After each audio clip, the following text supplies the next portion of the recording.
Bago tayo magsimula sa ating istorya, sandali lang at maki-join ka muna sa kwentuhan natin. I-comment mo naman kung taga-saan ka at anong oras mo ito pinapanood o pinakikinggan. Mas masarap kasing maglakbay sa isang kwento kapag alam nating may mga kasama tayong nakikinig mula sa iba't ibang sulok ng mundo. Kaya tara na, simulan na natin ang isang masakit pero punong-punong pag-asang kwento mula sa tabing dagat. Sa maliit na baybaying baryo ng San Esteban, halos araw-araw ay pare-pareho ang tunog na gumigising sa mga tao. Ang hampas ng alon sa dalampasigan, ang kalansing ng mga timba, ang huni ng mga ibon at ang paos na sigaw ng mga mangingisda na naghahabol sa tamang oras ng laot. Ngunit para kay Ivo Sarmiento, hindi iyon ordinaryong tunog ng umaga. Iyon ang tunog ng responsibilidad. 28 taong gulang si Ivo, moreno, matipuno at may mga matang tila laging may dinadalang bigat. Hindi siya palabiro gaya ng ibang binata sa baryo. Hindi rin siya mahirig sa inuman sa kanto o sabong sa kabilang sitio. Sa halip, maaga siyang bumabangon upang ayusin ang lambat, silipin ang makina ng lumang bangkang binana pa nila sa kanyang ama at tiyaking may maisasaing ang kanyang ina at kapatid bago siya pumalaot. "Ivo, magdala ka ng kapote, makulimlim ang langit," sabi ng kanyang inang si Belen habang abala sa pagsasaing sa maliit nilang kusina na yari sa pinagtagpi-tagping kahoy at yero. "Mainit pa, Nay. Baka mamaya ko na lang gamitin," sagot ni Ivo habang hinihigpitan ng lubid ng lambat. "Palagi mong sinasabi yan. Ang problema sa'yo, hindi ka natututo sa panahon," singit ng nakababatang kapatid niyang si Tating, 16 na taong gulang at kasalukuyang nag-aaral sa pampublikong high school. Napangiti si Ivo ng bahagya. "Ikaw muna ang mag-aral ng mabuti bago mo ako pangaralan." "Mabuti pa si Kuya, tahimik lang pero laging may sagot," natatawang sabi ni Belen kahit bakas pa rin sa kanyang mukha ang pagod at lungkot na ilang taon nang nakaukit doon. Hindi naging madali ang buhay ng pamilyang Sarmiento mula nang mawala sa dagat ang ama ni Ivo na si Rogelio. 5 taon na ang nakalilipas, bigla na lang hindi nakauwi sa paningisda. Ang bangkang sinasakyan nito ay natagpo ang wasak sa may bahagi ng mabatong laot, ngunit ang katawan ni Rogelio ay hindi na nakita pa. Mula noon, si Ivo na ang tumayong haligi ng tahanan. Hindi lamang gutom ang kalaban niya, kundi pati alaala. Sa tuwing hahawak siya sa manibela ng lumang bangka nilang pinangalanang Luningning, pakiramdam niya ay naroon pa rin ang ama niya, nakatayo sa likod niya, nagtuturo kung paano kumapa ng agos at makinig sa ugali ng dagat. "Anak, tandaan mo, ang dagat hindi kalaban, pero hindi rin kaibigan. Respeto lang ang katapat niyan." Yun ang linyang paulit-ulit na umaalingaw sa isip ni Ivo sa tuwing siya ay nag-iisa sa laot. Pagdating niya sa tabing dagat, nadatnan niya roon ang matandang si Cardo Mijares, isa ring veteranong mangingisda at matalik na kaibigan ng yumako niyang ama. Nakaupo ito sa baliktad na bangka habang tinatanggal ang lumot sa isang lumang sagwan. "Aga mo na naman, Ivo. Kapag late ang alis, late din ang uwi. Wala tayong kakainin yan." Napabuntong hininga si Cardo. Ganyan na ganyan ang tatay mo, hindi marunong magpahinga. Wala naman pong pagpipilian." May ilang sandaling katahimikan, taming hampas ng alon at yabag ng ilang batang nagtatakbuhan sa buhanginan ang maririnig. "Ivo," biglang sabi ni Cardo, "may lumapit na naman sa akin kahapon, si Ramil." Bahagyang tumigas ang panga ni Ivo. Hindi na niya kailangang itanong kung alin si Ramil. Sa baryo nila, iisa lang ang Ramil na may lakas ng loob at kapal ng mukha para makialam sa buhay ng iba. Si Ramil Vergara, operator ng ilang bangka at kilalang mapagsamantala sa maliliit na mamingisda. Ano na naman ang gusto niya? Bibilhin daw ang Luningning, cash, magandang presyo raw. Napangiti si Ivo pero walang saya sa mukha niya. Magandang presyo para kanino? Kanya? Lumapit si Cardo at bahagyang hinampas sa balikat si Ivo. "Alam kong hindi mo ibebenta, pero mag-ingat ka. Hindi sanay si Ramil na tinatanggihan. At tama nga si Cardo. Bandang tanghali matapos makabalik si Ivo mula sa maikling pamimingwit, nadatnan niya si Ramil sa harap ng kanilang bahay. Nakasuot ito ng polo, may gintong kwintas, at may kasamang 2 tauhan na kapwa nakasandal sa motor. Ayan na pala ang bida ng San Esteban, pakotsa nitong sabi. Hindi sumagot si Ivo. Ibinabalang niya ang lalagyan ng huli niyang isda at diretsyong tinignan ang lalaki. Nag-iisip ka na ba sa alok ko? Nakapag-iisip na ako. Malamig na sagot ni Ivo. Hindi ko ibebenta ang bangka. Pumalatak si Ramil. Matigas talaga ulo mo, kaya hindi ka umaasenso. Sumingit si Belen na noon ay nasa pintuan na. Ramil, umalis ka na rito. Ayaw ng anak ko. Ngumiti si Ramil at tumingin kay Belen. Aling Belen, kayo rin naman ang mahihirapan. Luma na ang bangka. Palugi na kayong pumapalaot. Baka sa susunod, hindi lang bangka ang mawala sa inyo. Mabilis na humakbang si Ivo palapit. Anong ibig mong sabihin? Wala, kibit balikat ni Ramil. Nag-aalala lang ako. Hindi namin kailangan ng awa mo, madiing sabi ni Ivo. Nagkatigi na ng mga tauhan ni Ramil at saka ito tumawa ng mahina. Sige, magkikita pa tayo. Pagkaalis ng mga ito, halatang nanghina si Belen. Napaupo siya sa may kahoy na bangko at napahawak sa dibdib.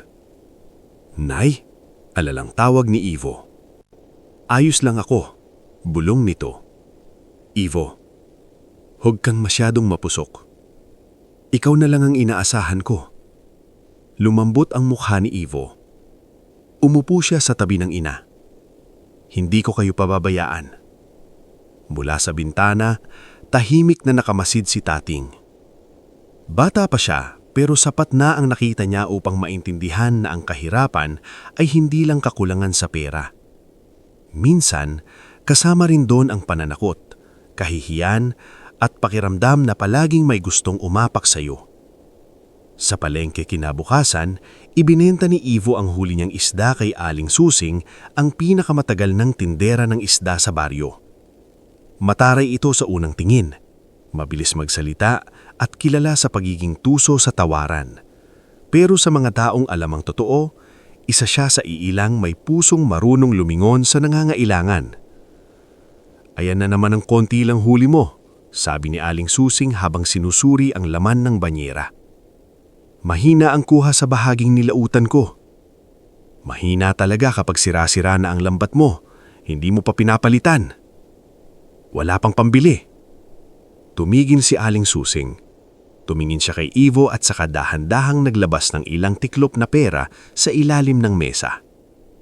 Oh, dagdagan mo na yan sa bayad mo sa lambat. Umiling agad si Ivo. Hindi po, bayad ko lang po sa isdaan ko ninyo. Utang ko sa iyan, hindi limos. Nilapag nito ang pera sa ibabaw ng banyera. Mas gusto kong pautangin ang marunong mahiya kaysa bigyan ng puhunan ang mga buwaya sa baryong ito. Natahimik si Ivo. Maraming salamat po. Magpasalamat ka kapag nabayaran mo ako, hindi yung pakyut lang. Napangiti si Ivo. Isa si Aling Susing sa iilang taong marunong magsalita ng matalim habang may kabutihang nakatago sa likod ng bawat salita. Sa hapon ding iyon, muling dinalaw si Ivo ng isa pang problema. Dumating ang may-ari ng pinaghuhulugan nilang lambat na si Doro Gempesaw, isang payat at singkit na lalaki na laging may dalang kwaderno ng utang.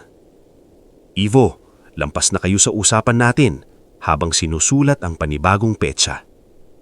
Kung hindi kayo makabayad sa katapusan ng buwan, kukunin ko na ang isang lambat at yung spare engine. Hindi pa kumikita ng maayos.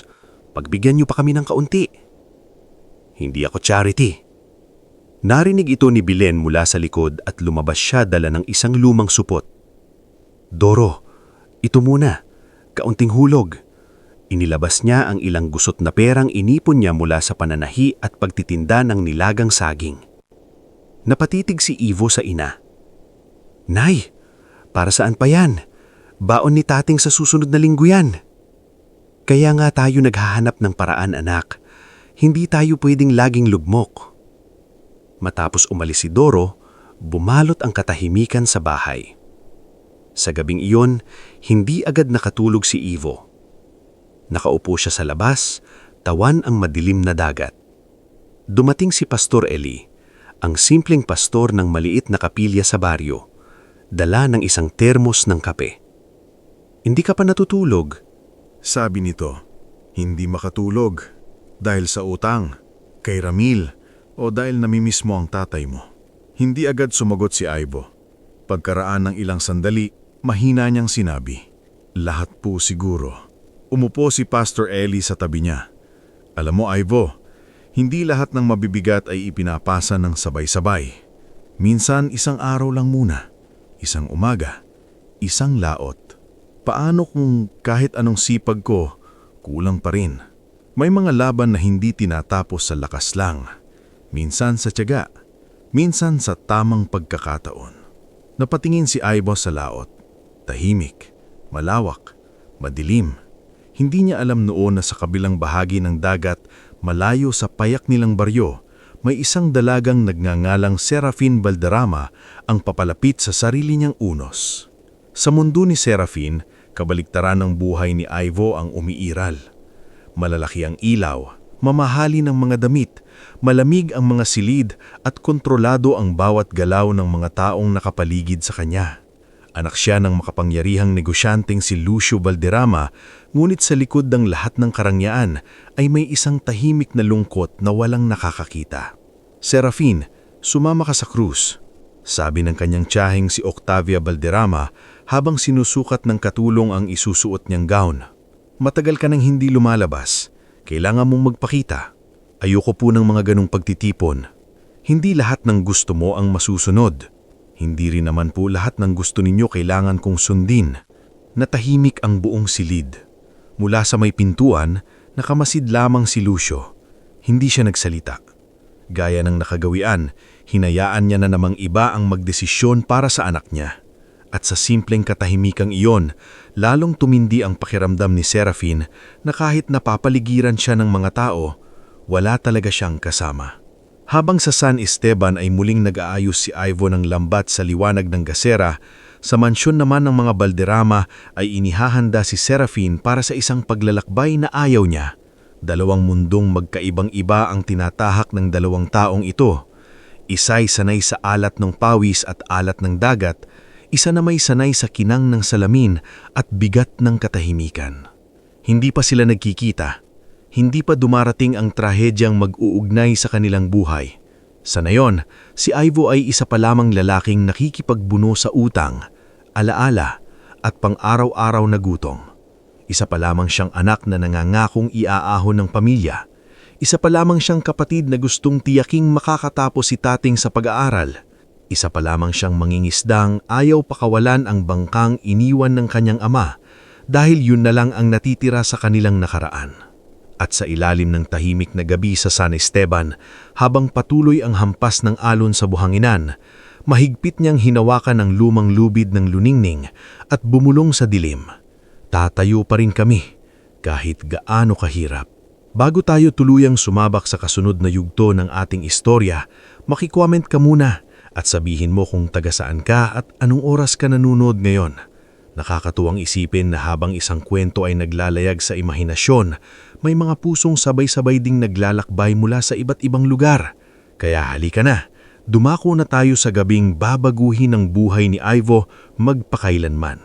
Matapos ang gabing iyon sa San Esteban, kung saan mahigpit niyang hinawakan ang lubid ng luningning at nangangakong hindi niya pababayaan ang kanyang pamilya, mas naging mabigat ang sumunod na mga araw.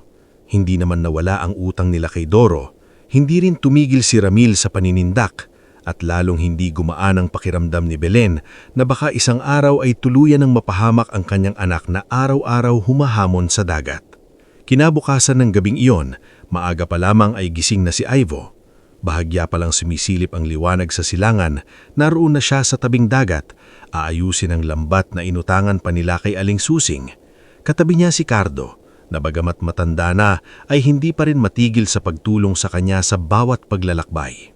Parang mabigat ang langit ngayon, sabi ni Cardo. Nakatingin sa makakapal na ulap sa malayo. Makakakuha pa rin tayo ng huli kahit paano. Sagot ni Ivo, ngunit halatang hindi buo ang kumpiyansa sa kanyang boses. Lumapit si Nars Tuliao, ang batang bangkero na madalas sumama sa mga veteranong mangingisda upang matuto. Pawisan ito kahit umaga pa lamang. Kuya Ivo, sabi nito, may balita raw mula sa munisipyo. Baka ipagbawal ang paglaot mamayang hapon, may paparating daw na sama ng panahon. Napahinto si Ivo sa paghihila ng lambat. Sigurado? Oo raw, pero alam mo naman dito, kung kailan may bagyo saka minsan dumarami ang huli bago sumama ang dagat. Huminga ng malalim si Ivo. Ganun nga palagi sa mga mangingisda. Kung kailan delikado, saka may tukso ng mas malaking huli. At sa sitwasyon nila, bawat kilo ng isda ay katumbas ng bigas, gamot at baon ni Tating.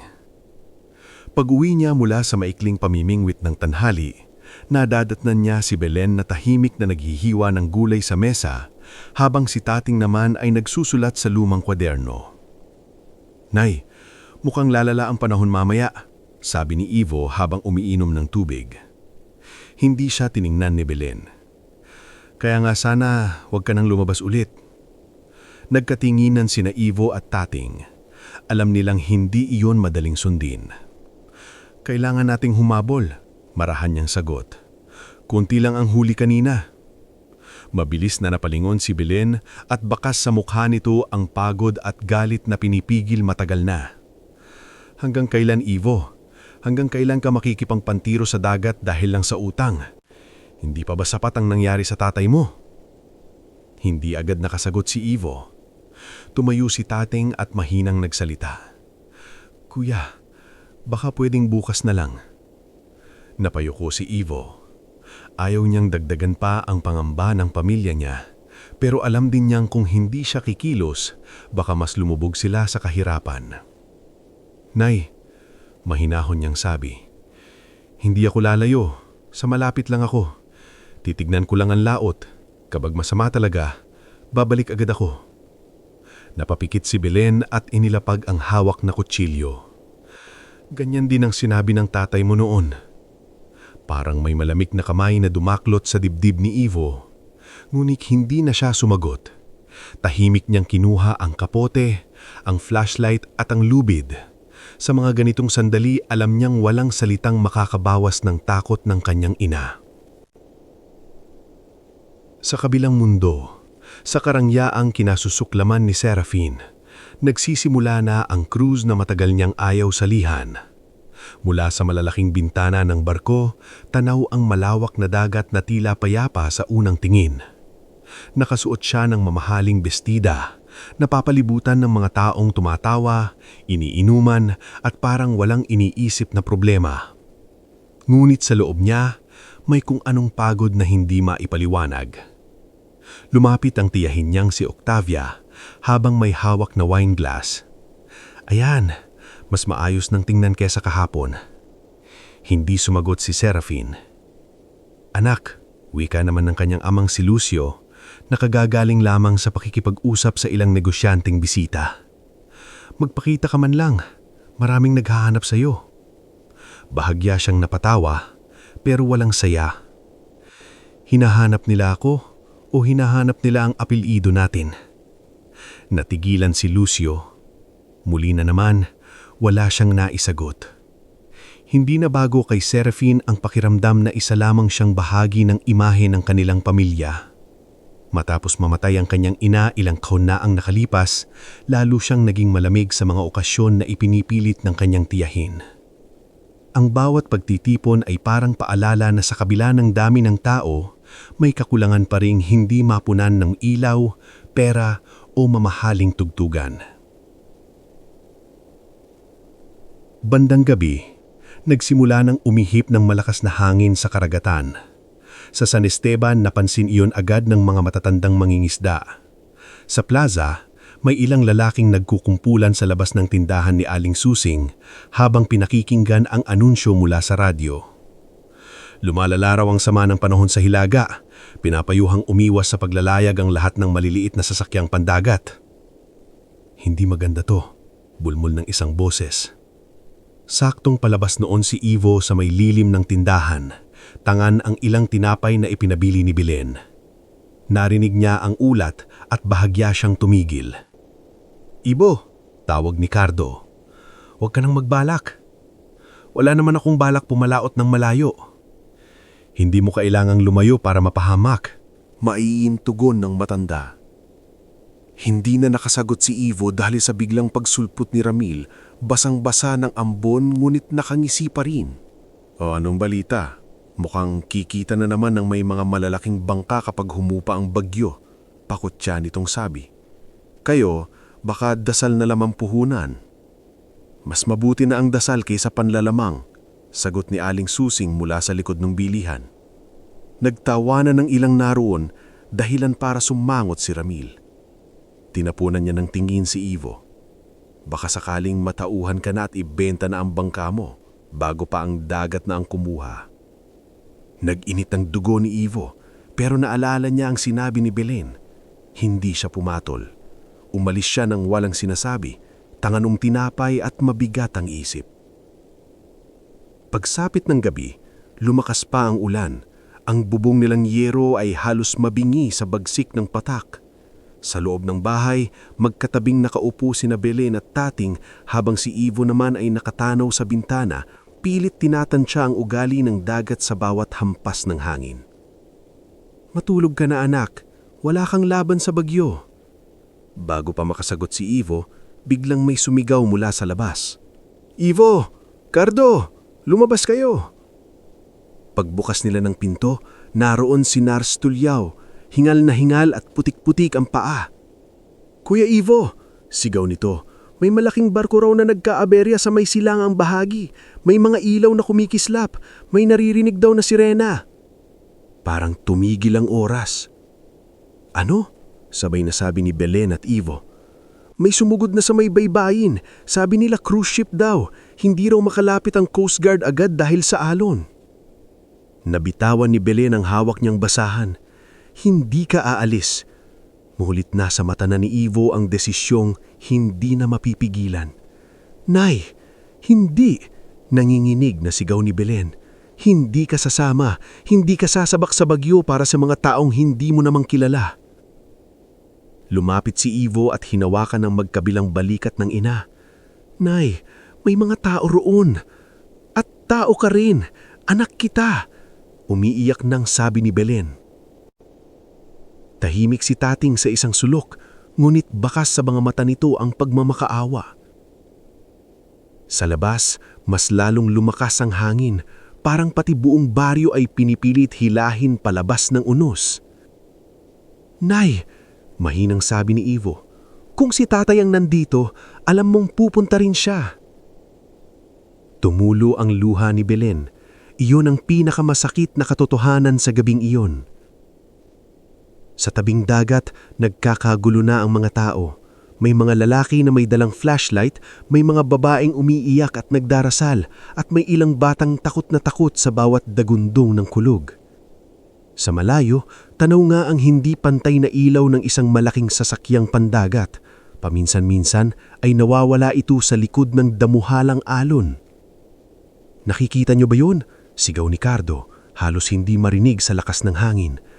"Lumiliko-liko ang ilaw," sabi ni Nars. "Parang may problema ang makina." May ilan ng mangingisdang nag-uurungan. "Hindi kakayanin ng bangka natin yan. Maghintay na lang tayo sa Coast Guard. Kapag pumasok tayo roon, siguradong patay tayo." Tumindig si Ivo sa tabi ng luning-luning. Basang-basa na siya, ngulit lalo lang tumalim ang kanyang tingin sa dagat. Naroon ang takot, oo, ngulit may mas malakas kaysa roon. Ang pakiramdam na kung mananatili siyang nakatayo habang may mga taong humihingi ng tulong sa gitna ng dagat, habang buhay siyang uusugin ng konsensya. "Cardo," sigaw niya, "sasama ka ba?" Sandali siyang tinignan ni Cardo. "Siraulo ka talaga. Parang tatay mo." Hindi pa rin sagot yun. Nagpakawala ng maikling tawa si Cardo sa gitna ng takot. "Sasama ako." "Ako rin," sigaw ni Nars. "Huwag!" sabay na sigaw ni Cardo at Ivo. Ngunit matigas din ang batang bangkero. Marunong akong humawak ng ilaw at lubid, hindi ako sagabal. Mabilis na kumilos ang tatlo. Inihanda nila ang lubid, mga timba at kumot. Ilang lalaki sa baryo ang tumulong itulak ang luning-luning patungo sa alon. Sa likod ng karamihan, naroon si Belen, halos mawalan ng lakas habang yakap-yakap si Tating. "Ivo, bumalik ka!" sigaw ni Belen. Lumingon si Ivo. Sa dilim, sa gitna ng ulan at takot, isang mabilis ngulit matibay na tingin ang ibinigay niya sa ina. "Babalik ako, Nay." At sa isang malakas na tulak, pinasok ng luningning ang mabangis na dagat.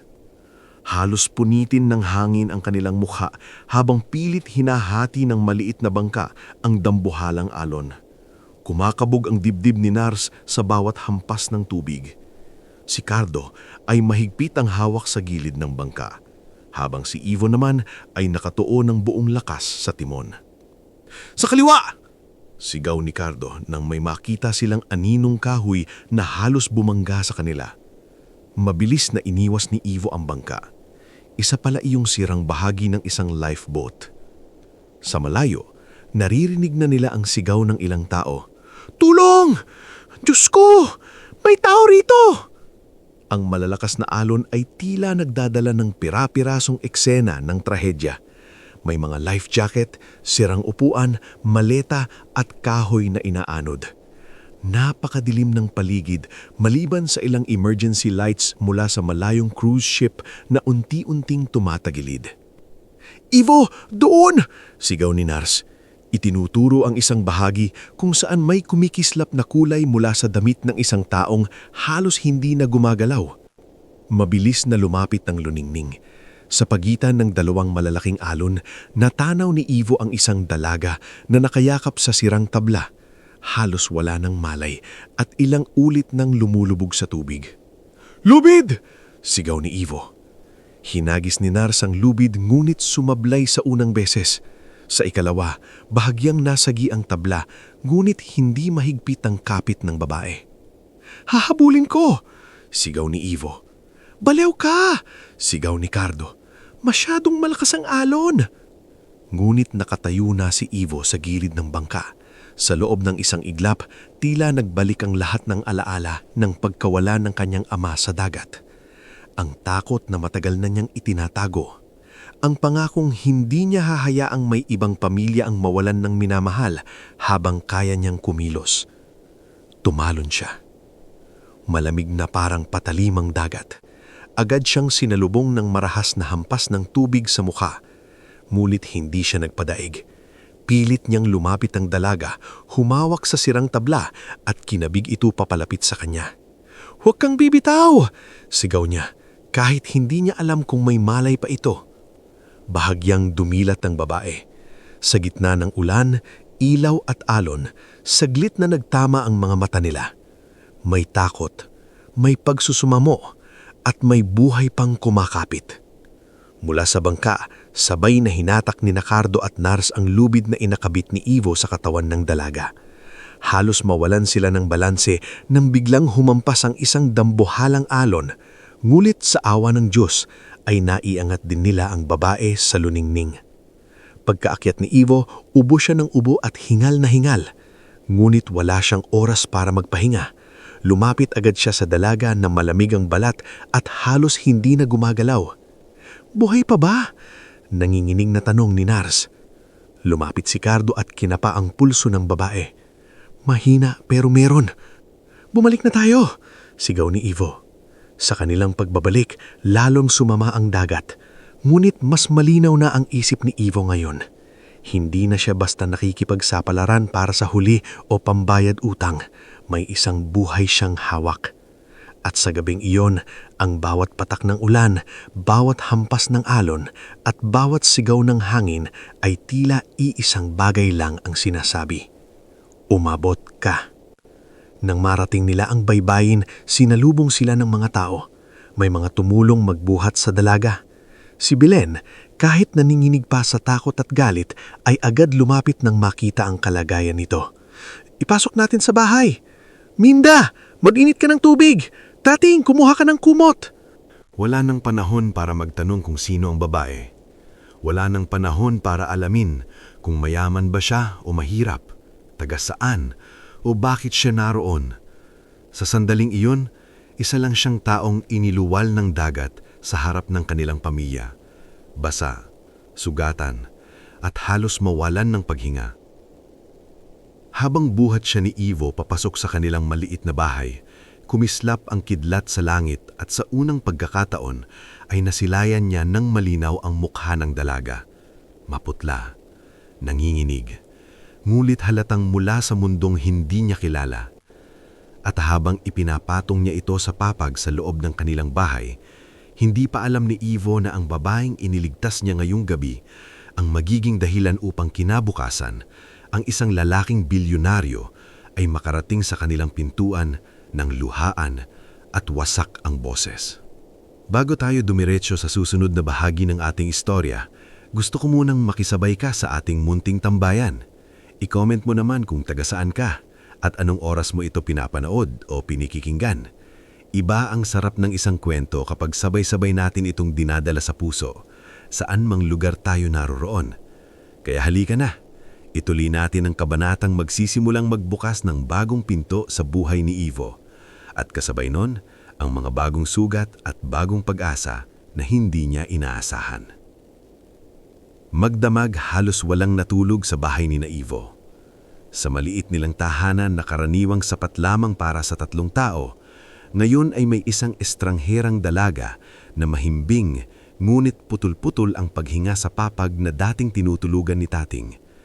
Ang sahig na ay basa pa rin sa tubig dagat na tumulo mula sa kanyang damit.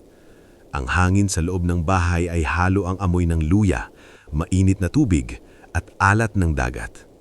Sa isang sulok, si Minda Calpo ay walang tigil sa pagpiga ng basahang ipinupunas sa noon ng dalaga. Si Aling Susing naman, kahit 10 oras na ng gabi, ay nagdala ng tuwalya at kaunting gatas.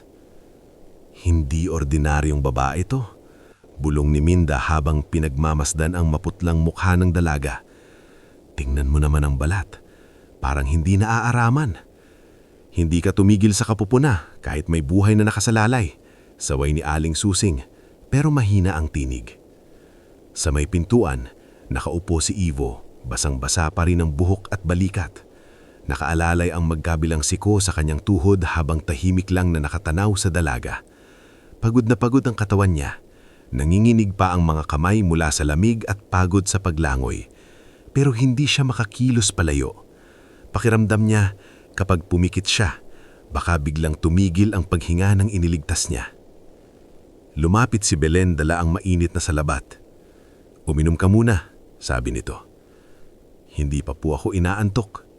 Hindi ko sinabing matulog ka. Uminom ka." Kinuha ni Ivo ang tasa at napangiti ng bahagya. Kahit pagalit minsan ang tono ng ina niya, alam niyang ganun lang iyon kapag labis itong nag-aalala. Mula sa higaan, biglang naubo ang dalaga. Agad lumapit si Belen at inangat ng bahagya ang ulo nito. Dahan-dahan itong dumilat, tila hirap pang bumalik sa ulirat. Naglibot ang tingin niya sa mumunting bahay, sa mga dingding na kawayan, sa gaserang nagbibigay ng mahinang liwanag, at sa mga mukhang hindi niya kilala. "Nasaan ako?" Paos niyang tanong. Napalapit si Ivo. "Nasa San Esteban ka. Iniligtas ka namin sa dagat." Napatitig ang babae sa kanya. Waring sinusubukang alalahanin ang nangyari. "Ang barko lumubog," marahan sabi ni Ivo. "Pero ligtas ka na." Biglang nanlaki ang mga mata nito. "My father," napahinto siya at pilit huminga. "Nasaan ang ama ko? Nasaan si Daddy?" Nagkatinginan sina Belen at Ivo. Halatang hindi pa matagagang katawan ng dalaga, ngulit mas matindi ang gulat at takot na bumabalot sa kanya. "Huminawan ka muna," sabi ni Belen sa mahinang ngunit matatag na boses. "Hindi ka pa pwedeng bumangon. Please." Nangingilid ang luha sa mata ng dalaga. "Kailangan kong malaman." Sumingit si Aling Susing. "Naku hiha, kahit kami walang alam kung sino-sino pa ang nakaligtas. Kalmado ka muna." "Anong pangalan mo?" tanong ni Ivo. Bahagyang natigilan ng babae bago sumagot. "Seraphine." Parang may kung anong bumigat sa hangin. Hindi dahil kilala nila ang pangalang iyon, kundi dahil sa paraan ng pagbigkas nito. Mahina, marangal, at halatang sanay sa mundong hindi nila kilala. Seraphine, ano? Maingat na tanong ni Ivo. Balderrama. Sa isang iglap, si Minda ang unang napasinghap. Balderrama? Yung mga balderrama sa syudad?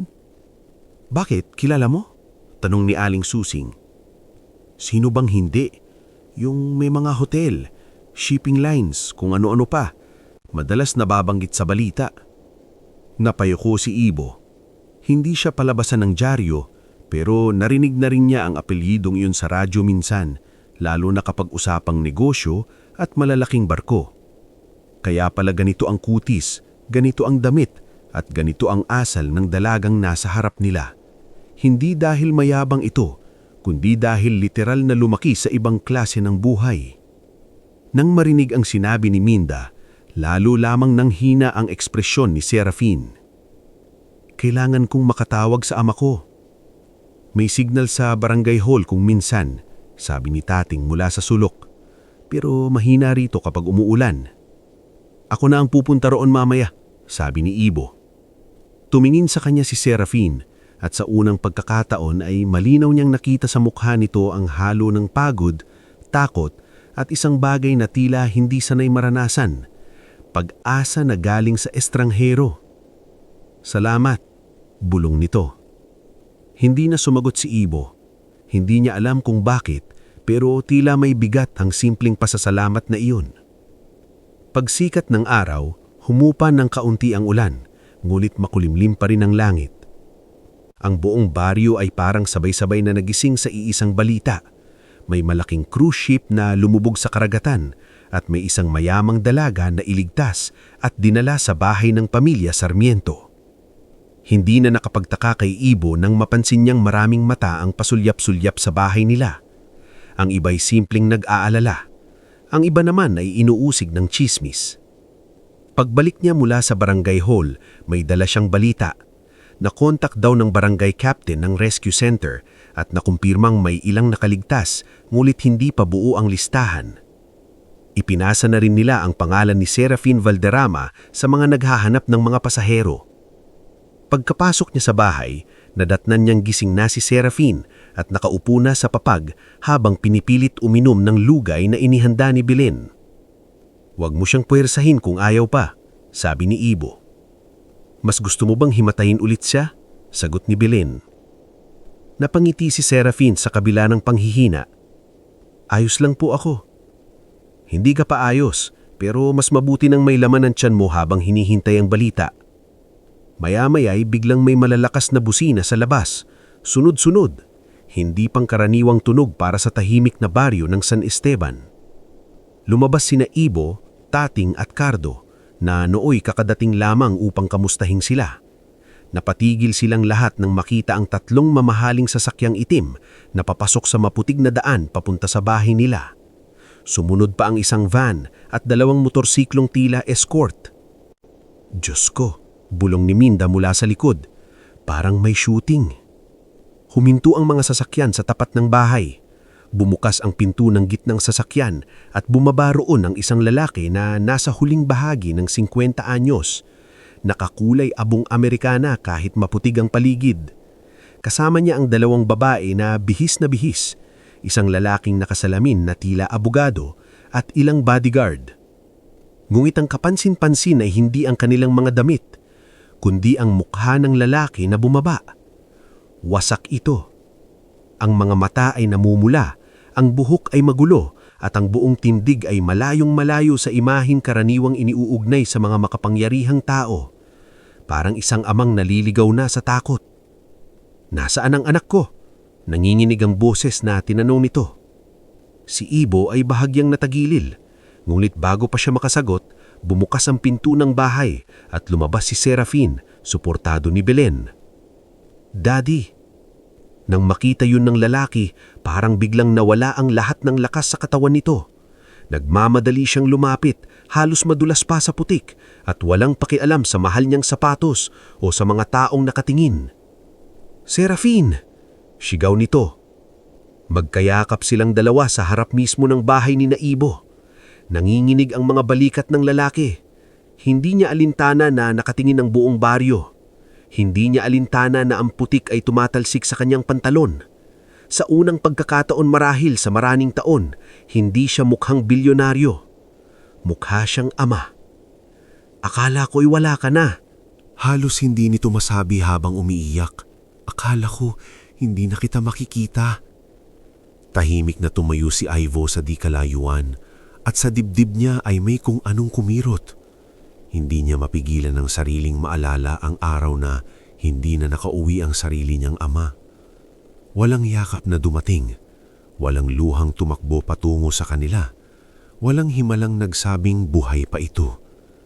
Kaya habang pinagmamasdan niya ang pag-iyak ni Lucio Valderrama, naramdaman niya hindi ang inggit, kundi isang tahimik na sakit para sa batang Ivo na minsang naghintay rin ng ganyang eksena at hindi ito naranasan. Maya-maya ilumapit sa kanya ang lalaking nakasalamin. "Ako si Attorney Cosme Infante. Pakilala nito. Kayo ba si Ivo Sarmiento?" "Opo." "Kayo ang nagligtas kay Miss Valderrama?" "Hinata ko lang po siya mula sa dagat. Marami pong tumulong." Bago pa makapagsalita si Attorney Cosme, biglang humiwalay si Lucio sa pagkakayakap sa anak at lumapit kay Ivo. Kitang-kita pa rin ang luha sa mukha nito. "Ikaw," sabi niya halos pabulong. "Ikaw ang nagligtas sa anak ko." Hindi komportable si Ivo sa eksenang iyon, lalo't nasa likod nila ang halos buong baryo. "Nagawa ko lang po ang dapat gawin." Sa gulat ng lahat, biglang hinawakan ni Lucio ang magkabilang kamay ni Ivo. "Salamat," nanginginig niyang sabi. "Hindi sapat ang salamat. Hindi sapat kahit anong ibayad ko. Kung nawala siya sa akin, hindi ko kakayanin." Napatigil ang mga nanonood. Si Minda ay napahawak sa dibdib. Si Tating ay nakanganga. Maging si Ramil, na noon ay nakikichismis na sa likuran ng mga tao, ay hindi nakapagsalita agad. Lumabas si Octavia Valderrama mula sa sasakyan, naka-dark glasses kahit maulap ang panahon. Kita sa mukha nito ang pagkadiri sa paligid, ngulit nang makita si Serafin na buhay, bahagya rin itong napalambot. "My God, look at this place," bulong nito, pero narinig ni Aling Susing. "At ano ngayon?" prangkang sagot ng matanda. "Diyan nabuhay ang pamangkin mo." Napatingin si Octavia, halatang hindi sanay masagot ng ganoon. Ngulit wala itong nasabi. Lumapit si Serafin kay Ivo habang hawak pa rin ng ama ang kamay nito. "Siyang tumalon sa dagat para sa akin, Daddy. Kung hindi dahil sa kanya, hindi na niya natuluyang sasabihin." Muling tumingin si Lucio kay Ivo. "Hindi ko makakalimutan ito." Pumasok silang lahat sa maliit na bahay at doon lalong naging malinaw ang agwat ng dalawang mundo. Sa loob, halos wala nang mapaglagyan sa dami ng bisita. Si Helena Vibar, ang katiwala ng bahay ng mga Valderrama na noon lang nakababa sa isa sa mga sasakyan, ay tahimik na sumilip sa kusina at napangiki kay Belen na parang may respeto. Si Attorney Cosme ay nakatayo sa gilid, iniiwasang masanggi ang nakasampay na tuwalya, samantalang si Octavia ay halatang hindi alam kung saan ilalagay ang sarili. Sa gitna ng sikip at katahimikan, nagsalita si Lucio. "Gusto kong dalhin kayo sa syudad. Kahit samantala, gusto kong mapatingnan si Serafin ng maayos at gusto kong mapagpasalawat kayo ng tama." "Hindi po kailangan," agad na sagot ni Ivo. "Ivo," mahina mulit matatag na sabi ni Belen, "hayaang mong magsalita siya." Natanggo si Lucio. "Hindi ko kayo iniinsulto. Hindi ko minamaliit ang ginawa ninyo sa anak ko. Pero gusto kong malaman ninyo na hindi ko babaliwalain ang kabutihang ipinakita ninyo." Tahimik si Ivo. Hindi siya sanay tumanggap ng ganitong klasing atensyon.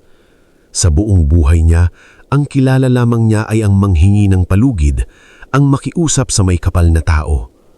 Ngayon, may isang bilyonaryong nakaupo sa harap nila, luanan pa rin at parang handang ipagkatiwala ang anumang mayroon ito kapalit ng utang na loob.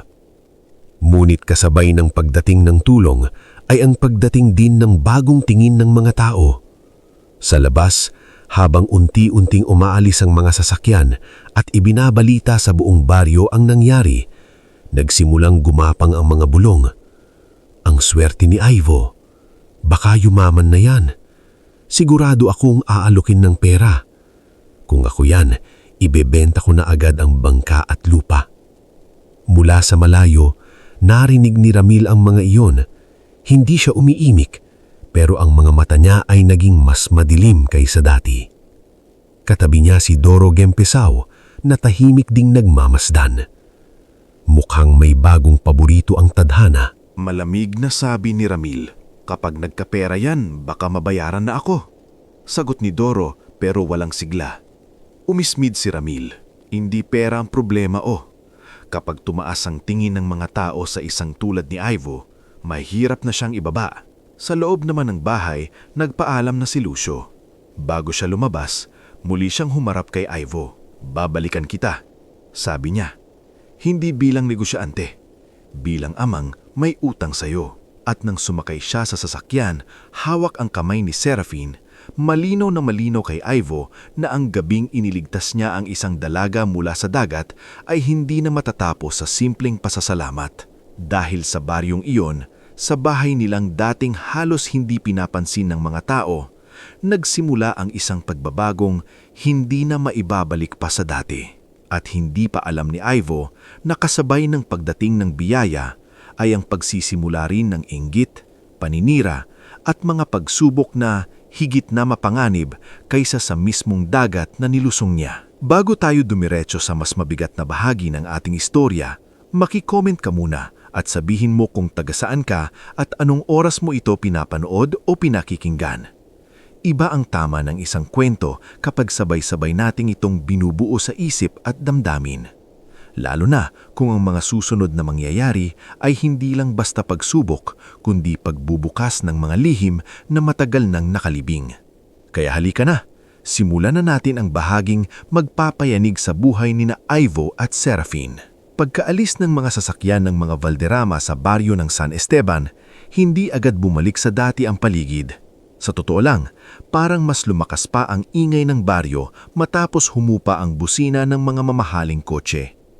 Ang bawat kanto, tindahan at bangkang nakatambay sa tabing dagat ay may iisang laman ng usapan. Si Ivo Sarmiento, ang mangingisdang biglang naging laman ng bibig ng lahat dahil sa pagliligtas ng isang dalaga mula sa dagat. Sa una, tahimik lamang si Ivo. Hindi siya sanay sa pansin. Mas gusto pa nga niyang bumalik na lang sa dating ugali ng mga araw. Gigising ng maaga, aayusin ang lambat at lalayag kahit salat sa huli. Ngunit hindi na iyon gaanon kadali. Maging ang paglakad niya mula sa bahay hanggang palengke ay naging kakaiba. May mga ngumiti sa kanya ng mas malapad kaysa dati.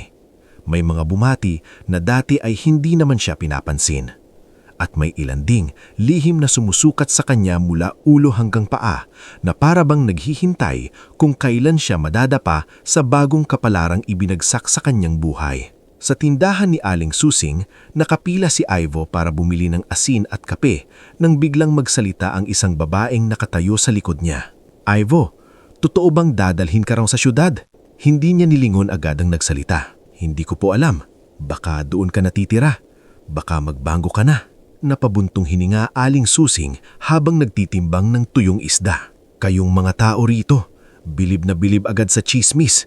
Hindi pa nga umaalis ang tao, ginagawa na ninyo ng bagong buhay. Natawa ang ilan na naroroon, pero si Ivo ay hindi. Tahimik niyang binayaran ng binili at umalis. Sa daan, nadatnan niya si Cardo na nakaupo sa ilalim ng punong akasya malapit sa dalampasigan. Hindi ka mapakali, sabi ng matanda nang hindi man lang siyang tinitingnan. Hindi po ako sanay sa ganito.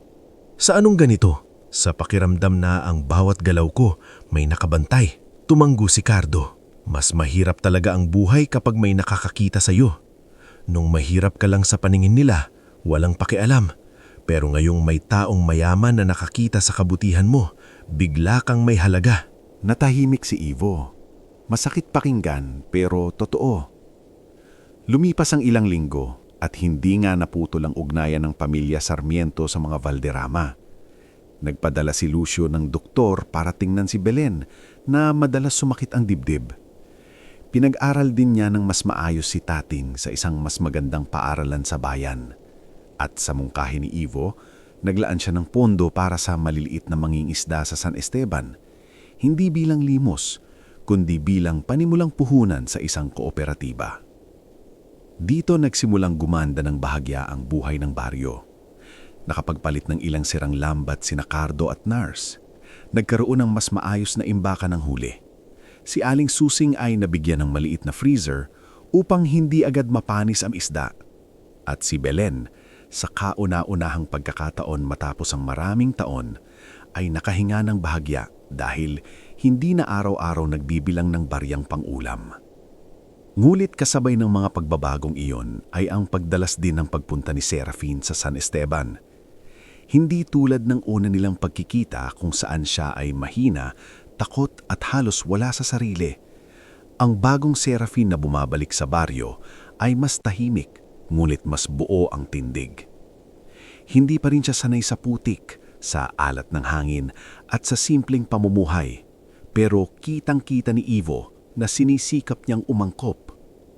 Madalas siyang kasama ni Helena Vivar, ang matagal ng katiwala ng mga Valderrama, at paminsan-minsan ay si Attorney Cosme Infante kapag usapang dokumento at kooperatiba. Isang hapon, nadatnan ni Ivo si Serafin na nakatayo sa may dalampasigan, nakatingin sa papalubog na araw. Hawak niya ang tsinela sa isang kamay at bahagyang nakataas ang laylayan ng simpleng bestida para hindi mabasa ng alon. "Masasanay ka rin sa buhangin," sabi ni Ivo habang papalapit. Lumingon si Serafin at bahagyang ngumiti. "Mas mahirap pala kaysa sa iniisip ko."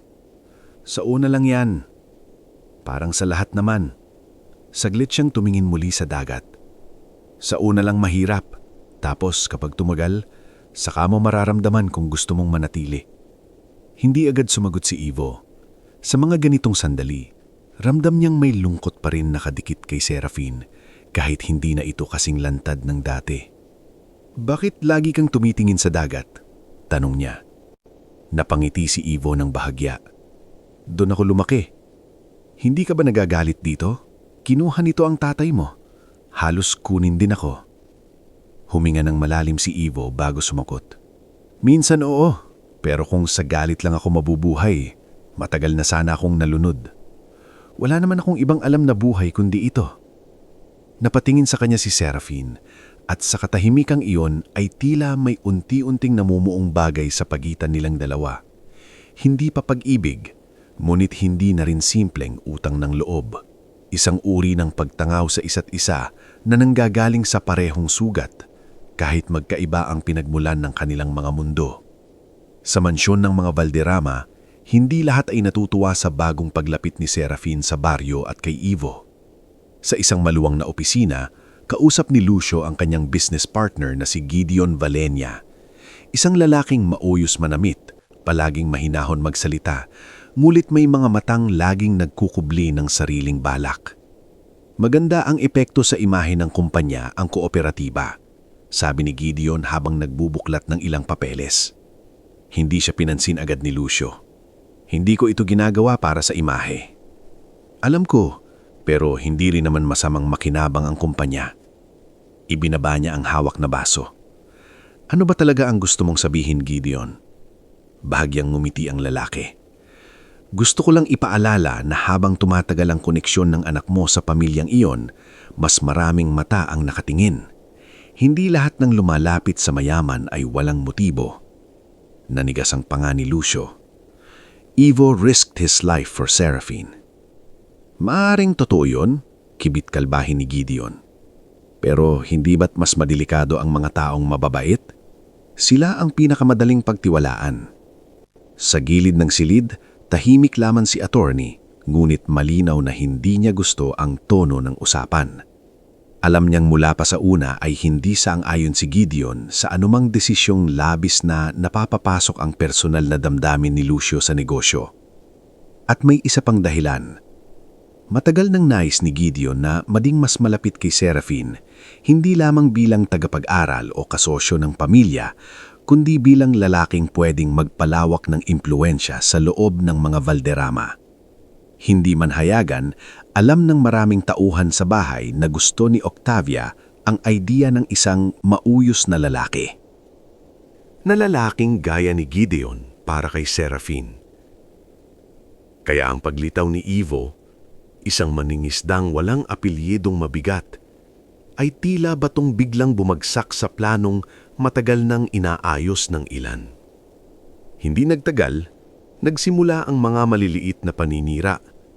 Sa baryo, may mga bulong na si Ivo raw ay nagpapabango lamang sa mga Valderrama para makaahon sa hirap.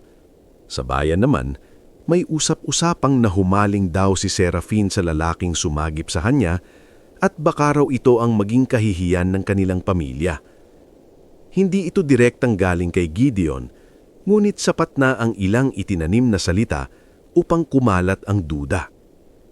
Isang umaga, habang binubuhat ni Ivo ang bagong lambat na bahagi ng pondo ng kooperatiba, hinarang siya ni Ramil Vergara. "Ang bilis ng swerte mo," sabi nito. "Mula sa halos wala, biglang may kooperatiba na." "Kung may problema ka, sa kooperatiba ka magsumbong, hindi sa akin," malamig na tugon ni Ivo. Lumapit si Ramil. "Akala mo hindi ko alam ang galawan mo. Mabait-bait ang maning isda, pero sa totoo lang, marunong ka ring pumuesto." Mabilis na uminit ang dugo ni Ivo. "Mag-ingat ka sa mga sinasabi mo." "Bakit? Hindi ba totoo? Isang sagip lang sa dagat, buong baryo ipinabago mo na." Bago pa lumala ang komprontasyon, sumingit si Cardo at hinila si Ivo palayo. "Huwag mo nang patulan yan." Ngunit habang palayo sila, narinig pa ni Ivo ang pahabol na salita ni Ramil. "Hindi mo alam ang totoo sa pamilya mo, Ivo, kaya huwag kang masyadong magmalinis." Sa gabing iyon, hindi mapakali si Ivo. Paulit-ulit sa isip niya ang sinabi ni Ramil. Hindi ito ang unang beses na may pasaring tungkol sa kanyang pamilya, pero may kakaiba sa tono nito.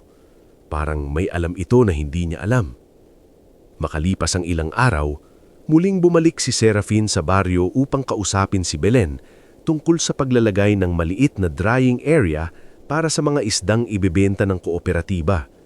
Ngunit imbes na maayos ang usapan, nadatnan niya roon si Doro Gempesao na nakikipagtalo kay Belen tungkol sa matagal ng utang ng pamilya. "Hindi dahil may tumutulong sa inyo, kakalimutan ko na ang pagkakautang nyo," sigaw ni Doro. Sumingit si Serafin. "Magkano ang balanse?" Napalingon si Doro at biglang nag-iba ang timpla ng muka. Hindi po kayo dapat nakikialam dito, ma'am." "Magkano?" ulit ni Serafin. Ayaw sanang sumagot ng lalaki, ngunit nang makita si Ivo na palapit na, napilitan itong sabihin ng halaga. "Ako na ang bahala," sabi ni Serafin. Mabilis na umiling si Ivo. "Hindi." Tumingin sa kanya ang dalaga. "Hindi ito awa. Alam ko, pero hindi rin ito tama." "Bakit hindi tama?" "Dahil utang namin yan, hindi sayo." Tumiklop ang labi ni Serafin. "Minsan, Ivo, ang hirap mong tulungan. Mas hirap po ang masanay na lagi na lang may sasalo." Natahimik silang dalawa. Sa gilid, si Belen ay tahimik lamang, ngulit nakikita niya ang hindi masabi-sabing tensyon sa pagitan nilang dalawa. Hindi iyon away ng magkaibang panig. Mas malalim iyon. Away iyon ng dalawang taong parehong gustong maging tama sa sarili nilang paraan. Nang gabing iyon, sa mansyon ng mga Valderrama, nadatnan ni Serafin si Lucio at Gideon na may seryosong pag-uusap sa library. "Bakit kailangang bantayan ang bawat pagpunta ko sa San Esteban?" Malamig niyang tanong. Tumayo si Lucio. "Walang nagbabawal sa'yo, pero kailangan kong siguradong sigtas ka." "Ligtas ako ron kaysa sa maraming lugar na dinala mo sa akin." Sumingit si Gideon. "Miss Serafin, Ang concern lang namin ay baka may mga taon ginagamit ang pagkakataon. Mabilis na palingon siya dito. At sino ang tinutukoy mo? Wala akong partikular na sinasabi, pero may gustong ipahiwatig. Lumapit si Serafine ng kaunti. Ivo saved me. Kung may problema ka diyan, sabihin mo ng diretsyo. Bahagyang ngumiti si Gideon, ngumit wala iyong init. Minsan, Miss Serafine, ang tunay na problema ay hindi ang nakikita, kundi ang nakatago sa nakaraan. Iyon ang unang gabing naramdaman ni Serafine na hindi lamang simpleng pag-iingat ang umiikot sa paligid ni Ivo. Parang may mga aninong sumusunod sa pangalan nito. Mga aninong matagal nang gustong manatiling nakabaon. Ilang araw pa ang lumipas hanggang sa dumating ang pagkakataong tuluyang gumulo ang lahat. Dinala ni Attorney Cosme ang ilang lumang dokumento sa opisina ni Lucio tungkol sa mga lumang maritime records ng kumpanya. Dapat sana'y ordinaryong pagsusuri lamang sa ilang closed cases. Ngunit may isang pangalang biglang pumukaw sa atensyon ni Gideon nang makita niya ang papel sa mesa. Rogelio Sarmiento. Bahagyang niyang itinaas ang kilay. Sarmiento? Bulong niya. Tinignan niya ang detalye at napangiti ng napakanipis. Noon ding hapon, nagpunta siya sa isang lumang contact sa shipping records at humukay pa ng ibang papeles. Doon niya natuklasan na ang ama ni Ivo ay minsang nadawit sa isang lumang kontrobersya na nauugnay sa isang barkong may koneksyon noon sa negosyo ng mga Valderrama. Isang insidenteng matagal nang ibinaon sa limot at ayaw nang buksan pa ni Lucio. Nang gabing iyon, sa isang pribadong hapunan sa mansyon, tahimik na ibinagsak ni Gideon ang mga dokumento sa harap ni Lucio. Sa tingin ko, malamig niyang sabi, oras na para malaman mo kung sino talaga ang pamilya ng mangingisdang pinagkakatiwalaan mo. Nanlamig ang mukha ni Lucio habang binabasa ang unang pahina. At sa San Esteban naman, sa ilalim ng mahinang ilaw ng gasera, tahimik na nagkukumpuni si Ivo ng lambat nang biglang marinig niya ang yapak ng papalapit na si Serafine. Pagharap niya rito, nakita niyang iba ang mukha nito. Hindi takot, hindi galit, kundi gulat na may halong sakit. Ivo, mahina nitong sabi, kailangan nating mag-usap, ngayon din. At sa titig pa lang ng dalaga, ramdam na ni Ivo na ang mga susunod na salitang maririnig niya ay may kinalaman sa isang nakaraan na akala niya'y matagal nang inilibing ng dagat. Bago tayo tumuloy sa huling bahagi ng ating istorya, maki-comment ka muna at sabihin mo kung taga saan ka at anong oras ka nanunood o nakikinig ngayon. Mas masarap tapusin ang isang kwento kapag alam nating may mga kasama tayong sabay na umaasa, nasasaktan at natututo mula sa bawat pangyayari. Kaya halika na, dumako na tayo sa pinakahuling yugto ng buhay ni Ivo at Serafine, ang bahaging magtatapos sa unos at magsisimula sa mas payapang bukas.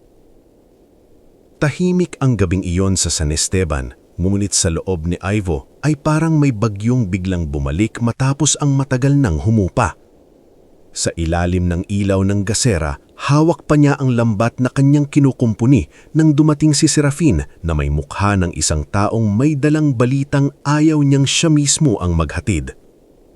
Ivo, mahina nitong sabi, kailangan nating mag-usap, ngayon din. Hindi na nagtanong si Ivo.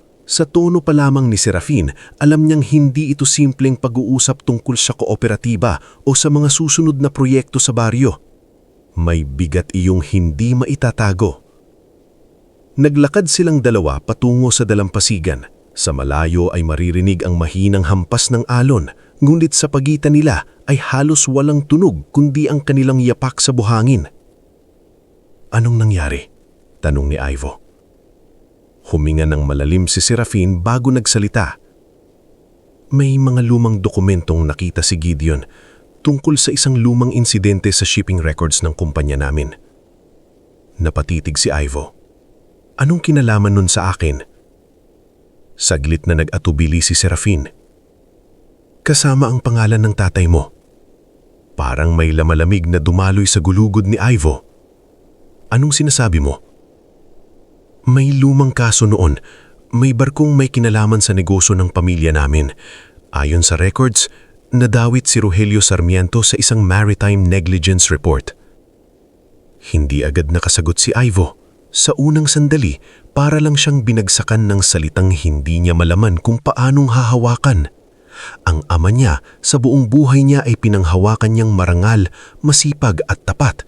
Ngayon, biglang nakadikit ang pangalan sa isang lumang iskandalo. Hindi totoo yan, Marinyang sabi. Narinig ko rin yan kay Daddy. Hindi niya rin alam ang buong detalye noon dahil bata pa raw ang kumpanya nila at iba pa ang may hawak sa ilang desisyon. Bumaling si Serafin sa kanya. Pero ginagamit ngayon ni Gideon ang mga papel na yon para kumbinsihin si Daddy na delikado kang pagkatiwalaan. Biglang napatawa si Ivo pero walang saya yun. Delikado? Dahil anak ako ng tatay ko? Hindi nakaimik si Serafin. Nagtiwala ako sa inyo, sa ama mo, sa iyo, sa mga taong akala ko'y marunong kumilala sa kabutihan, tapos ngayon isang papel lang pala ang kailangan para pagdudahan ako. Lumapit si Serafin. Hindi kita pinagdududahan. Pero kaya mong dalhin sa akin ang balitang to. Ibig sabihin kaya mong paniwalaan na posibleng may tinatago kami. Umiling siya agad. Hindi iyon ang gusto kong iparating. Gusto kong marinig mo mismo sa akin bago pa ito kumalat sa iba. Napapikit si Ivo. Sa kainaniman ng inis at sakit, alam niyang tama si Serafin na siya mismo ang nagsabi. Ngunit hindi ibig sabihin noon ay mas madali na iyong tanggapin. Umuwi ka na. Malamig niyang sabi. Ivo, please, umuwi ka na. Sa unang pagkakataon simula nang mailigtas siya ni Ivo mula sa dagat, tumulo ang luha ni Serafin sa harap niya hindi dahil sa takot, kundi dahil sa lamat na unti-unting namamagitan sa kanila. Ngunit wala nang nasabi ang dalaga. Tahimik siyang tumalikod at naglakad palayo, habang si Ivo ay naiwan sa pampang. Hawak-hawak ang bigat ng isang pangalang biglang nagkaroon ng tanong. Kinabukasan, hindi na lihim ang balita. Sa baryo, mas mabilis pa sa apoy sa tuyong damo ang pagkalat ng mga bulong. May mga nagsasabing kaya pala biglang pinalalapit ng mga Valderrama si Ivo ay dahil baka may matagal ng utang ang pamilya nito. Ang iba na may nagsimulang tanungin kung ang kanyang ama ba talaga ay inosente. May ilan ding nagsabing baka kaya mailap si Belen noon sa usapang nakaraan ay dahil may itinatago sila. Habang naglalakad si Ivo papunta sa kooperatiba, naririnig niya ang mahihinang bulungan. Siya yon, anak ni Rogelio. Akala ko pa naman mabait lang talaga. Hindi mo alam sa mga tahimik. Sa unang pagkakataon matapos dumating ang biyaya sa buhay nila, naramdaman ni Ivo na gusto niyang takbuhan ng lahat. Ang baryong dating tahimik niyang binubuhay ay biglang naging lugar na puno ng matang kumikilatis sa kanya. Pagdating niya sa kooperatiba, nadatnan niya roon si Lucio Valderrama kasama si Atty. Cosme. Hindi dala ng bilyonaryo ang dating anyo nitong wasak at umiiyak. Ngayon ay mabigat at seryoso ang mukha nito, ngulit may bakas pa rin ng pagod sa mga mata. Kailangan nating mag-usap, sabi ni Lucio. Hindi siya pinapasok ni Ivo agad sa opisina ng kooperatiba. Sa halip ay sa labas lang sila nag-usap, sa tabi ng mga bagong lambat at kahon na ginagamit sa pag-iimbak ng huli. Magsalita ka, sabi ni Ivo. Huminga ng malalim si Lucio. Hindi ko alam ang kabuuan ng insidenteng iyon noon. Ngunit mayon na lumalabas muli ang pangalan ng tatay mo, obligasyon kong alamin ang totoo. Obligasyon mo? Mapait na ulit ni Ivo. Matagal nang matay ang tatay ko. Ngayon mo lang aalamin. Napayuko sandali si Lucio. Tama ka. Dapat noon ko pa ginawa. Pero hindi nyo ginawa dahil hindi kayo apektado. Nanahimik si Lucio. Hindi siya sanay mapagsalitaan ng ganoon. Ngunit alam niyang sa pagkakataon nito ay wala siyang karapatang magalit. Nandito ako hindi para husgahan ka. Nandito ako para sabihin na kung may paraan para malaman ang totoo, gagawin ko. Napatawa ng hina si Ivo. At kung hindi maganda ang lalabas, hindi mabubura ang ginawa mo para sa anak ko. Saglit na tumingala si Ivo sa langit para bang pilit pinipigilan ng sariling sumabog. Hindi ko kailangan ng awa mo, Sir Lucio. Ang kailangan ko ay ang katotohanan tungkol sa tatay ko. Iyon din ang gusto ko. Sa mismong araw ding iyon, habang nagbabantay si Belen sa harap ng bahay, may isang babaeng naglakad palapit mula sa dulo ng maputik na daan. Nasa 50 ilang taon ito, payat, maitim sa araw, ngunit matalim pa rin ang mga mata. May dala itong lumang bayong at tila kabado sa bawat hakbang. Belen, mahinang tawag nito. Napatingala si Belen at sa isang iglap ay tila nawala ang kulay sa kanyang muka. Maela, bulon niya. Ito si Maela Sarmiento, makabadang kapatid ni Rogelio at matagal nang hindi nagpakita sa pamilya dahil lumuwas at nagtrabaho sa ibang lalawigan matapos ang pagkawala ng kuya niya. Hindi sa basta sumipot lamang, may dala siyang lumang supot na plastik na maingatang nakabalot sa tela. Anong ginagawa mo rito? Tanong ni Belen, halatang gulat at balisa. Binalitaan ako ng anak ko tungkol sa mga usap-usapan. Hindi na ako pwedeng tumahimik. Pagdating ni Ivo sa bahay ng hapon niyon, nadatnan niyang nasa loob si Maela, si Belen at si Tating. Ang kanyang ina ay mamumugto ang mata at ang kanyang tiyahin na noon lang niya muling nakita matapos ang maraming taon ay tahimik siyang nakaupo, hawak ang lumang supot. Tiya, Naguguluhang sabi ni Ivo. Tumayo si Maela. Anak, panahon na para malaman mo ang totoo tungkol sa tatay mo. Parang biglang tumahimik ang buong bahay.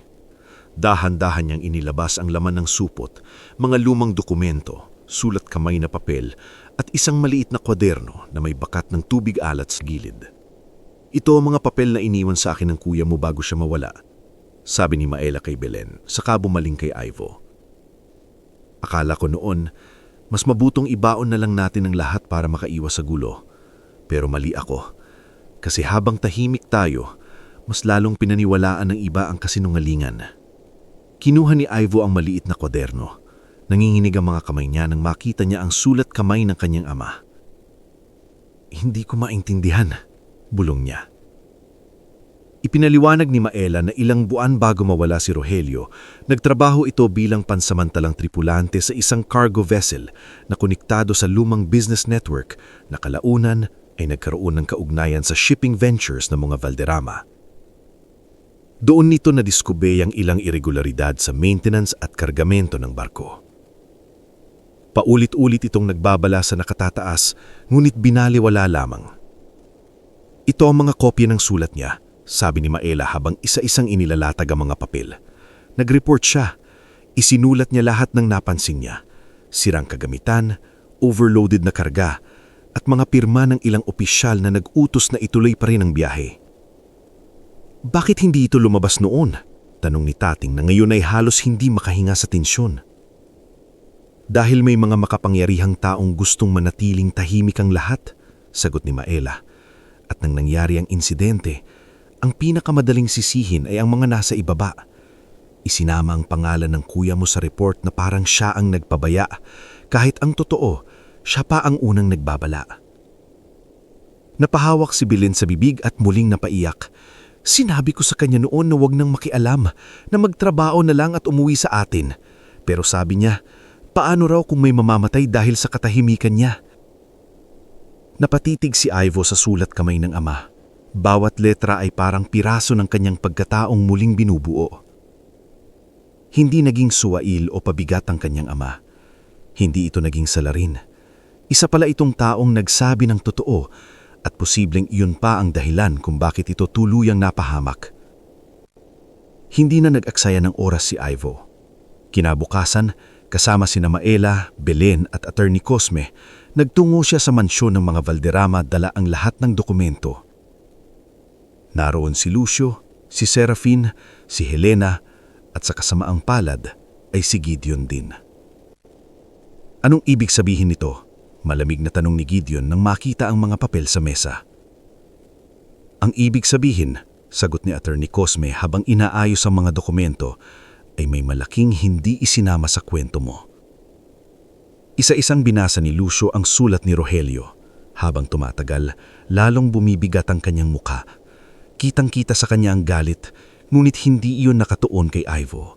Nakatuon iyon sa sariling kakulangan at sa mga taong pinagkatiwalaan niya noon. Totoo ito? Tanong niya kay Gideon. pwedeng peke ang mga yan. Madaling gumawa ng kwento kapag gusto mong linisin ang pangalan ng patay. Mabis na tumayo si Ivo ngulit na unahan siya ni Serafine. Tama na, malamig nitong sabi. Simula nang lumabas ang pangalan ni Tito Rogelio, para kang gustong-gustong ipako si Ivo. Bakit? Bahagyang nataranta si Gideon. Dahil kailangan nating protektahan ng kumpanya. Hindi kumpanya ang pinoprotektahan mo, sarili mo, putol ni Lucio. Tumayo si Attorney Cosme at inilapag ang panibagong folder sa mesa. May natuklasan din kami kagabi. Habang hinuhukay namin ang lumang kaso, may nakuha kaming mga kasalukuyang kontrata na may pirma mo na ikaw lang ang may access.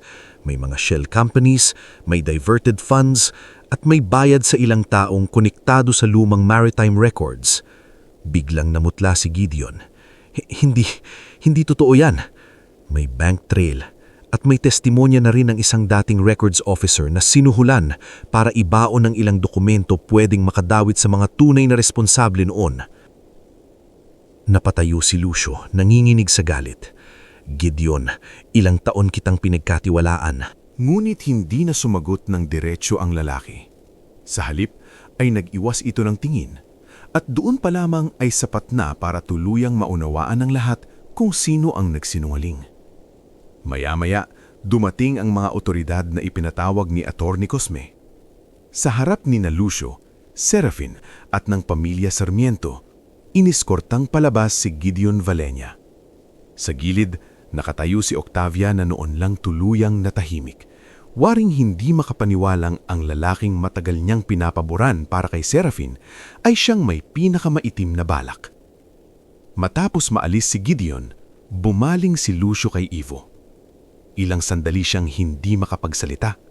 Nang sa wakas ay makalapit siya, wala nang bakas ng yabang sa mukha niya.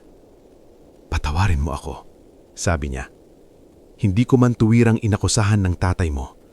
Pinayagan kong mabuhay ang duda. At sa katahimikan ko noon, nakadagdag ako sa kawalang katarungang dinanas ng pamilya mo." Hindi agad sumagot si Ivo. Marami pa ring kirot. Marami pa ring maiwang sugat. Ngulit sa pagkakataong iyon, ramdam niyang ibang Lucio Valderrama ang kaharap niya.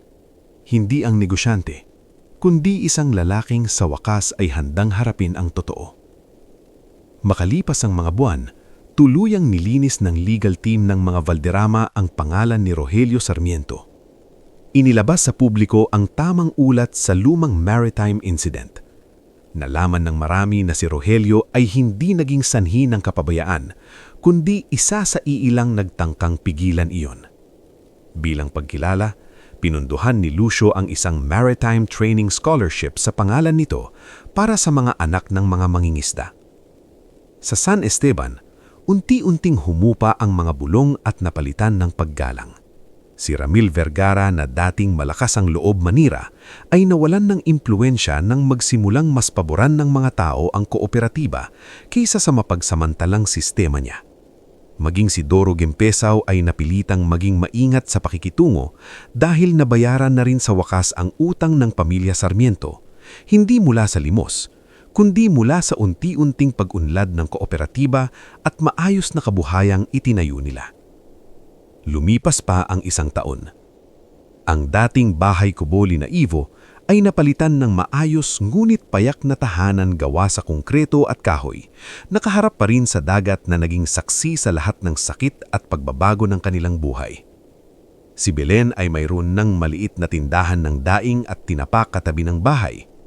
Si Tating, sa tulong ng scholarship, ay nakapagpatuloy sa kursong Marine Engineering at tuwing umuuwi ay siya na ang tumutulong sa pagdisenyo ng mas ligtas na bangka para sa mga kababaryo nila.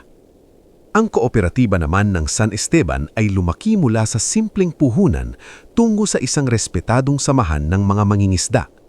May maayos na cold storage na, may training hall at may drying facility na pinangasiwaan mismo ni Belen kasama sina Aling Susing at Minda. Si Cardo ay naging pangunahing tagapayo ng samahan, samantalang si Nars Tulyao ay isa ng ganap na bangkero na nagtuturo na rin sa mas batang mga mangingisda. At si Serafine? Hindi siya bumalik sa dating buhay na puro pagtitipon at malamig na mansyon. Bagkus, pinili niyang pamahalaan ang mga foundation project ng kanilang pamilya, lalo na ang Maritime Training Center na itinayo sa Karatigbayan bilang alaala sa gabing muntik na siyang mawala sa dagat. Mas simple na ang kanyang pananamit, mas buo ang kanyang tinig at sa bawat pagpunta niya sa San Esteban ay hindi na siya parang dayo. Isang dapit hapon, muling nagtagpo sina Ivo at Serafin sa dalampasigan, sa parehong lugar kung saan minsan ay pinag-uusapan nila ang lihim ng nakaraan at ang bigat ng dagat. Mas matahimik na ngayon, sabi ni Serafin habang pinagmamasdan ang mga batang tumatakbo sa pampang. Oo, sabi ni Ivo. Pero hindi ibig sabihin nakalimutan na natin. Hindi naman kailangang kalimutan. Minsan, sapat ng alam mong nalampasan mo.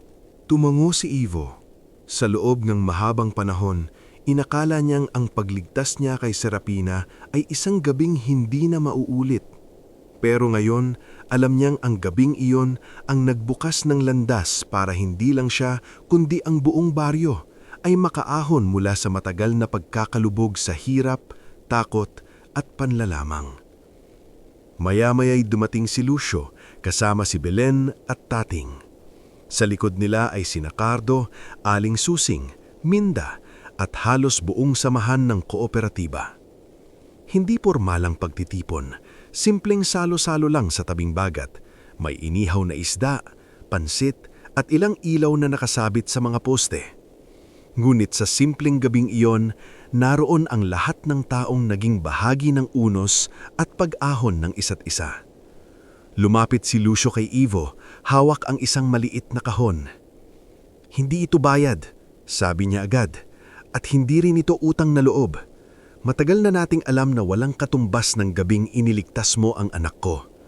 Pero gusto kong malaman mong mula ngayon, hindi na kita titignan bilang lalaking nakatulong sa amin. Titignan kita bilang taong napatunayan ang dangal niya sa harap ng unos, kasinungalingan at kahirapan. Binuksan ni Ivo ang kahon. Nasa loob nito ang maliit na medalya na may pangalan ng kanyang ama at ang nakaukit na salitang para sa katotohanan at tapang sa dagat. Napayuko si Ivo. Ilang sandali siyang hindi nakapagsalita. Sa tabi niya, si Serapina ay tahimik lamang na nakatingin. Mulit ang mga mata nito ay puno ng paggalang at damdaming matagal nang hindi na kailangang pangalanan para maintindihan. Nang gabing iyon, sa harap ng buong baryo at ng dagat na minsang halos kumitil ng pag-asa nila, walang malalaking pangako ang binitiwan ni Ivo at Serapina. Hindi nila kailangang gawing palabas ang nararamdaman. Sapat nang makita ng mga taong naroon kung paano sila tumingin sa isa't isa. Wala nang pagitan ng yaman at hirap, wala nang takot sa mga bulong ng nakaraan, at wala nang pangambang baka bukas ay mawalay na naman sila ng tadhana. Sa mga sumunod pang taon, hindi naging perpekto ang buhay. May mga bagyong dumarating pa rin, may mga panahong matumal ang huli, may mga bagong problema ring dumarating sa negosyo, sa komunidad at sa pamilya. Mulit hindi na sila bumalik sa dating pagkakalugmok. Dahil si Ivo, ang simpleng manging isdang minsang yunuyurakan lamang ng mga mapagsamantala ay naging isa ng haligi ng komunidad. Si Belen ay tumanda ng may kapanatagan. Si Tating ay nagtapos at tumulong magdisenyo ng mas matitibay na bangka para sa mga mangingisda ng San Esteban. Si Lucio ay natutong mas maging ama kaysa negosyante. At si Serapina ay tuluyang natagpuan ang buhay na hindi nakasandig sa apelido, kundi sa saysay. Sa tabing dagat kung saan minsang nangako si Ivo sa dilim na tatayo pa rin sila kahit gaano kahirap, naroon ngayon ang bunga ng lahat ng sakripisyo. Isang baryong mas maunlad, isang pamilyang buo ang dangal, at isang pag-ibig na hindi minadali ng tadhana, kundi hinubog ng unos, panahon at katotohanan. At sa bawat hampas ng alon sa pampang ng San Esteban, parang paulit-ulit na ipinapaalala ng dagat ang isang katotohanang minsang pinatunayan ng buhay ni Ivo, na may mga taong inilulubog muna ng panahon, hindi para tuluyang mawala, kundi sa tamang sandali ay muling umahon ng mas matatag, mas marangan, at mas buo. kaysa dati.